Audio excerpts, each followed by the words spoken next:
Good morning everyone. आज हम पढ़ने जा रहे हैं कंट्रोल स्टेटमेंट्स के बारे में। कंट्रोल स्टेटमेंट में सबसे पहली स्टेटमेंट है इफ़ स्टेटमेंट।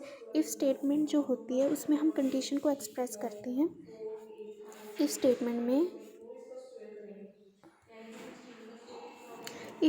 में हम कंडीशन को एक्सप्रेस करते हैं इन द ब्रैकेट, और वही कंडीशन अगर वो ट्रू होगी तो हम उस स्टेटमेंट को प्रिंट करते हैं, नहीं तो नहीं करते। ठीक है।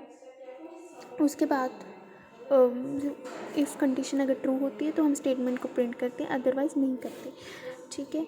नेक्स्ट इसका सिंटेक्स दिया हुआ है, ये उसका सिंटेक्स है। ठीक है। इफ़ अगर ये एक्सप्रेशन दिया हुआ है और ये स्टेटमेंट दिया, अगर इफ़ कंडीशन ट्रू है तो स्टेटमेंट प्रिंट होगी, नहीं तो नहीं होगी। ठीक है।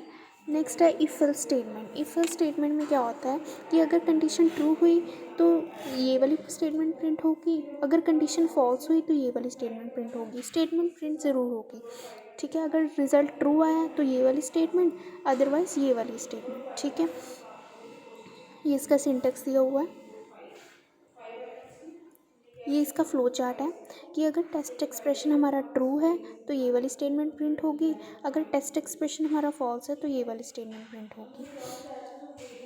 Nested if else. Nested if else statement होती है इफ एल्स स्टेटमेंट के अंदर ही एक और इफ एल्स स्टेटमेंट, मतलब एक कंडीशन के अंदर एक और कंडीशन।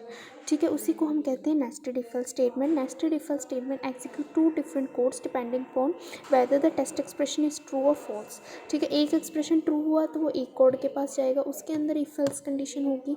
अगर वो एल्स के पास जाएगा तो उसके अंदर एक इफ एल्स कंडीशन होगी। तो ये उसकी sometimes a choice has to be made from two more than two possibilities में से हमने जब कोई चॉइस करनी हो तो हम नेस्टेड इफ एल्स का यूज़ करते हैं। नेस्टेड इफ एल्स का सिंटेक्स ये दिया हुआ है, इफ़ कंडीशन के अंदर एक और if else condition, then statement. ठीक है। एल्स इस इफ़ का एल्स ये है। ठीक है। उसके अंदर एक और इफ एल्स कंडीशन। ठीक है। तो इफ एल्स कंडीशन के अंदर अगर कोई और इफ एल्स कंडीशन दी हो तो वो होती है नेस्टेड इफ एल्स। ठीक है। नेक्स्ट आता है else if ladder. Else if ladder में डिफरेंट टेस्ट कंडीशंस होती हैं with different statements. We need else if ladder. ठीक है। डिफरेंट टेस्ट कंडीशंस हो अगर डिफरेंट स्टेटमेंट्स के लिए तो हम एल्स इफ लेटर का यूज़ करते हैं। Else if ladder is not interdependent to any other statement. ये किसी पे भी डिपेंडेंट नहीं होती, ये इंटरडिपेंडेंट नहीं होती। ठीक है।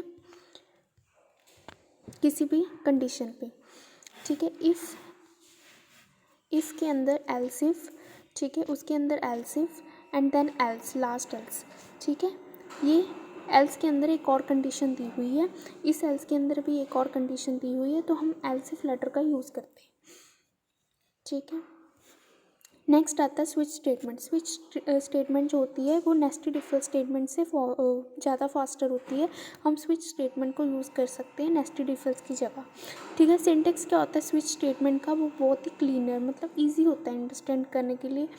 ठीक है। When a case constant is found that matches the switch expression. इसमें केसेस दिए होते, केस 1, केस 2। ठीक है। जौन सा केस ट्रू होगा उसकी कॉरस्पॉन्डिंग जो स्टेटमेंट है वो प्रिंट होगी। When a case constant is found that matches the switch expression, control of program passes to the block of code associated with that case.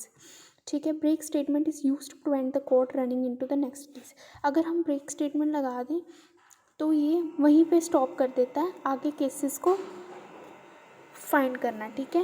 ये वहीं पे स्टॉप कर देता है, ये इससे बाहर आ जाता है। ठीक है। जब तक केसेस होंगे वो उसको देखेगा, जौन सा केस ट्रू होगा उसके कॉरस्पॉन्डिंग स्टेटमेंट को प्रिंट करेगा। एक होता है डिफ़ॉल्ट केस। डिफ़ॉल्ट केस होता है जब कोई भी केस ट्रू नहीं है तो हम डिफ़ॉल्ट केस की जो कॉरस्पॉन्डिंग स्टेटमेंट है उसको प्रिंट करते हैं। ठीक है। ये इसका फ्लो डायग्राम दिया, एक एक्सप्रेशन है, केस 1, केस 2, केस 3। जौन सा केस ट्रू होगा उसके कॉरस्पॉन्डिंग स्टेटमेंट को प्रिंट करेंगे, नहीं तो डिफ़ॉल्ट केस को प्रिंट करेंगे। ठीक है। आगे लूपिंग है वो हम कल करेंगे। ठीक है। आज के लिए इतना ही। Thank you.